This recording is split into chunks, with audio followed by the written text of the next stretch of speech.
Well, hello, I'm Jeff Abernathy at Alma College and want to continue these conversations we're having with community leaders as we all struggle with the COVID-19 challenge. The Alma Aspires strategic plan conversation is led by a steering group, and that group has suggested we have these conversations about the direction that Alma is heading in this crisis and beyond this crisis. And this morning we're talking with Mayor Greg Mapes. Delighted for the opportunity to speak with Mayor Mapes. Greg's been our mayor since 2015, and he's 16 years an Alma City Commissioner, for which we're grateful. He's also Vice President at Isabella Bank. Greg, we're glad to have you this morning. How are you and your family doing in this crisis? We're doing just fine, Jeff. Thank you very much. I appreciate the opportunity to speak with you and the community and to share some information and hopefully move things along.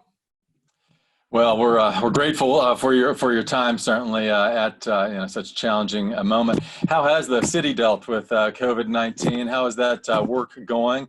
And what kind of financial impact do you think we'll see as a community? Well, as a leader of an organization, a rather large organization yourself, you certainly can understand that the city has its challenges, as everyone does. We've obviously closed the buildings to the public. For some time now, the buildings have been closed. People have been very accommodative of that. We've got the drop box out front for accepting payments of water bills, taxes, things like that, dropping off notes, whatever it may be.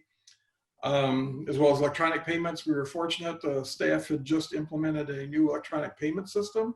So people's ability to make payments to the city for their water bills and whatnot, through the internet have obviously stepped up. The increase there is great. So people are taking advantage of that service, and we were, sometimes you just get lucky, and the timing of putting that program in place happened right at the right time for us.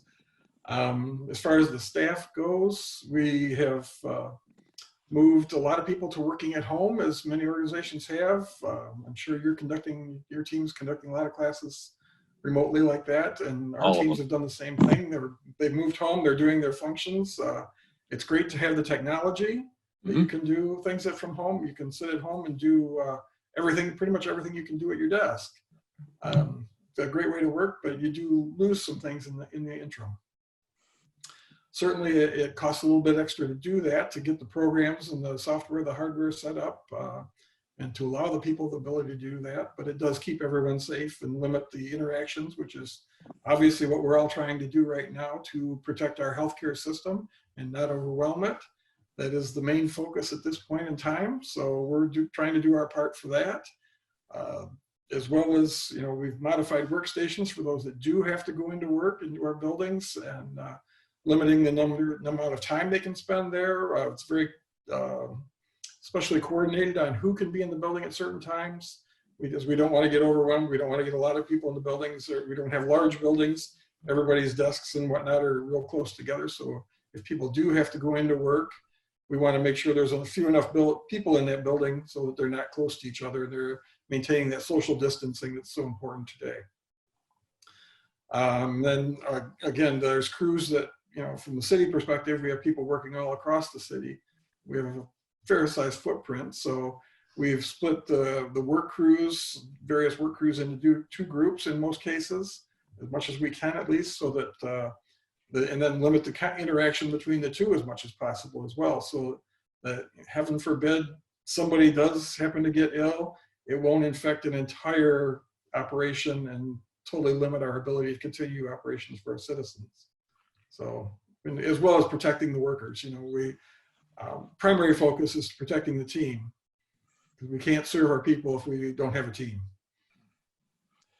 Well, we're grateful for the work that the city is doing, and a challenging time for all of us. I think everyone is feeling, particularly as spring comes around, the pressure here, and there's been enormous pressure, obviously, on Governor Whitmer regarding her order, and considerable frustration. But of course, scientists tell us there's great risk in opening up too early. What are commissioners thinking about as we make plans to open back up? Well, a number of things. Obviously, safety first for both our citizens and our staff. We're doing what we can to do that. We, obviously some of the measures we talked about before, working from home, setting up various programs, you do lose some efficiencies in that, and you do increase some of your costs. So it's tough to do that, and this is basically uncharted territory. We're feeling our way through it. We're listening to experts as much as we can. We've got a local health department that's great. They have been dispensing wonderful advice. Obviously, the CDC and other experts in their fields. We do our best to follow all the recommendations that we can. We're trying to be fiscally responsible as well. The commission has, since my tenure had begun, in fact, well before my tenure, I'm sure, the commission has taken a pretty conservative financial approach to the operations of the city.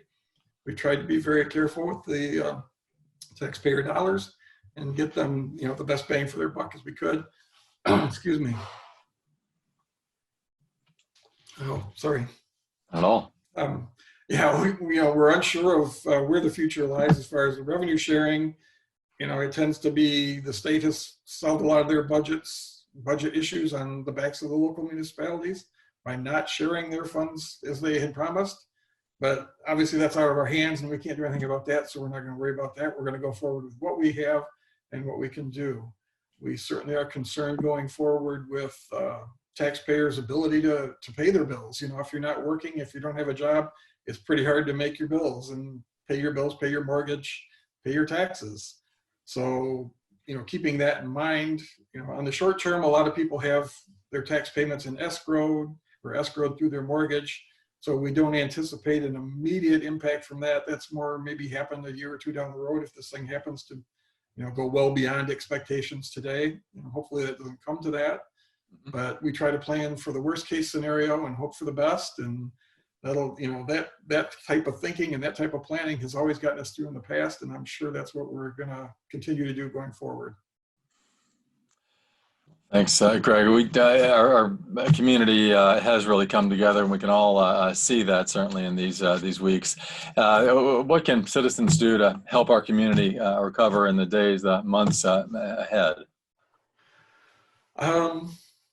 Patience is probably the order of the day right now, I think. After, watching Marita's interview that you did with her, it was a great interview. She's obviously a much better speaker than I am, but I think patience and, following the guidelines, follow the experts, let the science lead the way is going to get us through this as it has in the past. It'll solve the problems. Eventually we'll get to treatments and skewers and whatnot and inoculations that'll save us all. But for now, we just need to be patient. We need to be understanding. We need to help one another, be considerate of your neighbors. And we're fortunate in Alma, we've got a lot of people that are doing just that. We don't have a lot of problems. Our industries, our hospital is more than prepared for everything that's come their way. Great to have them in town. Great to have you in town. It's amazing how fast these organizations have adapted and put people, into remote locations, working remote locations, giving classes online, teachers at the high school giving assignments online, all kinds of things going on. It's quite amazing how quickly that everyone did adapt to some of this.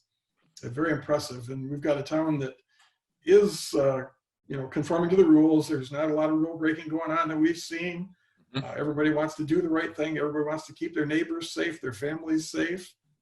We're very lucky to be in the community we're in.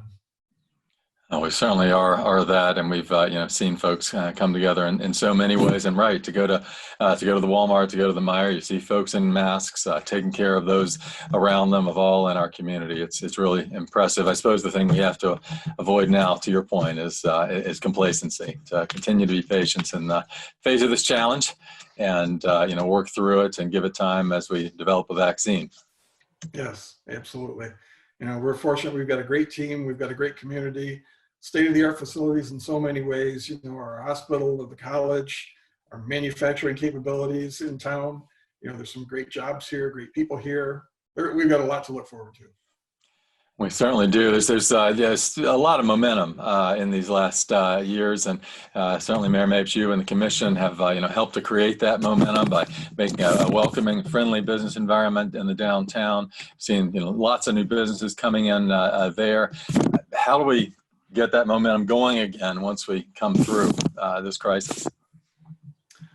I would say it actually hasn't stopped. I might have slowed down a little bit, but it certainly has not stopped. I know a lot of people, we've got our businesses downtown doing a lot of takeout orders, a lot of takeout business, dropping things off, picking things up. I'm still seeing a lot of activity. You know, it's not quite to the level we had before, certainly not the people milling around and sitting around on the sidewalk cafes and whatnot, but I expect that'll come back because people really did pick up on that quite quickly and have enjoyed it immensely. I think probably it's going to be even greater going forward once these things do loosen up a little bit, because of the realization I think that we're all kind of coming to understand how important local is. You know, local food, local shops, local manufacturing, local distribution, the whole gamut of things that while we do live in a worldwide community, a global community, we're living our lives locally. And I think that's going to become even more and more important to people going forward.